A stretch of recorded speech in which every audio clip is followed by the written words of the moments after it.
More comfort reading, more dragons. What more could you ask for?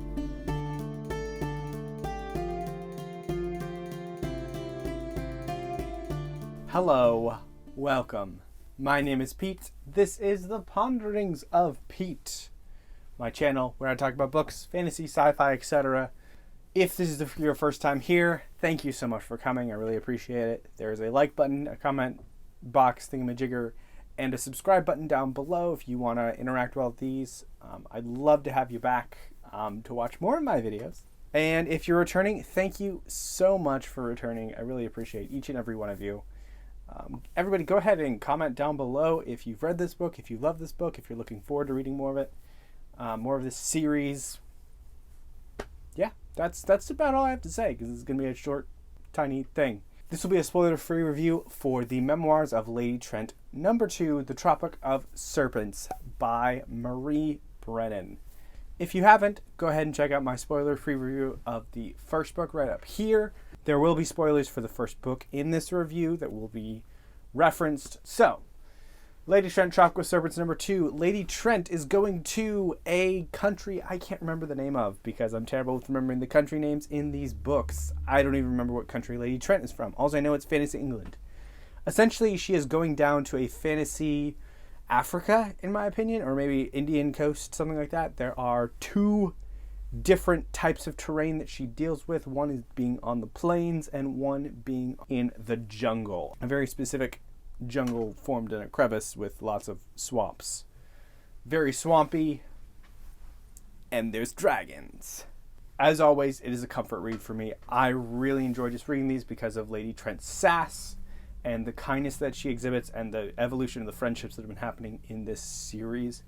It's not super heavy as a series, but it's just really comforting to read. So she's going after a swamp dragon, but in order to get to the swamp, she has to go through this other place in order to get permission to go into the swamp. And it's nice. A lot of this book really deals with Lady Trent adjusting to the environment around her.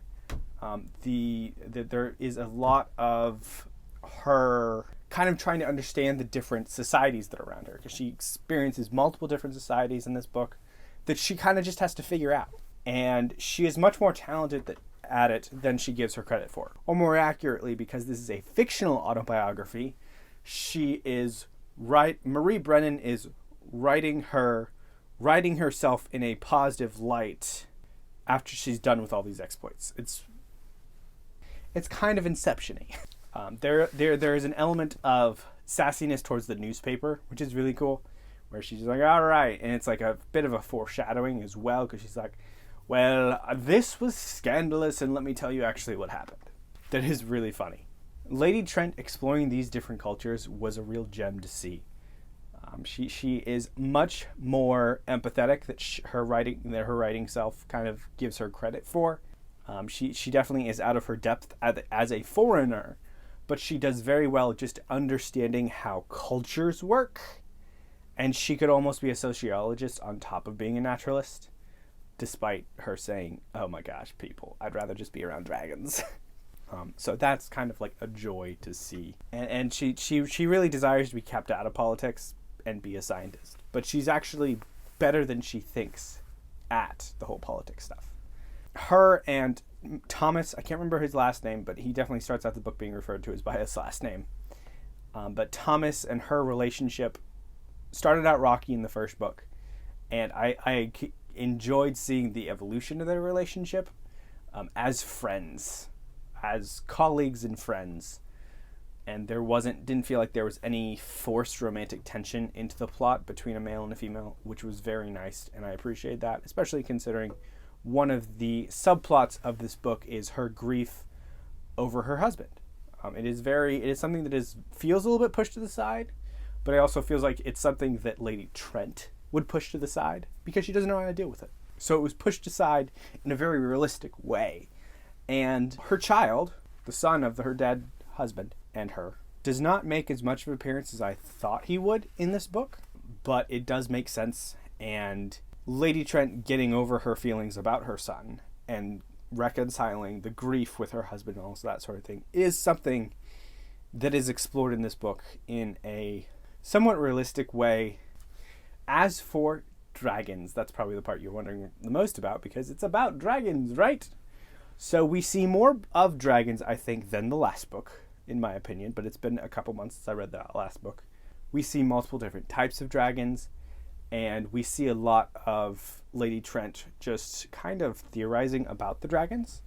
I wish we had learned more about dragon physiology and all that other jazz, and they had shown us more, but that just wasn't what this book was about. It spent a lot of time on Lady Trent just understanding the cultures around her in order to get to the dragons, which was a crucial thing. And so don't expect like a lot of Lady Trent spending a lot of time with dragons. I am informed that throughout the series that there's more and more dragons as the series goes on, which excites me. So overall, great book, much of a comfort read. I love and I enjoy reading about kind characters that really want to understand the things that like go on around them. And I think that's kind of like the biggest reason why I enjoy Lady Trent as a character.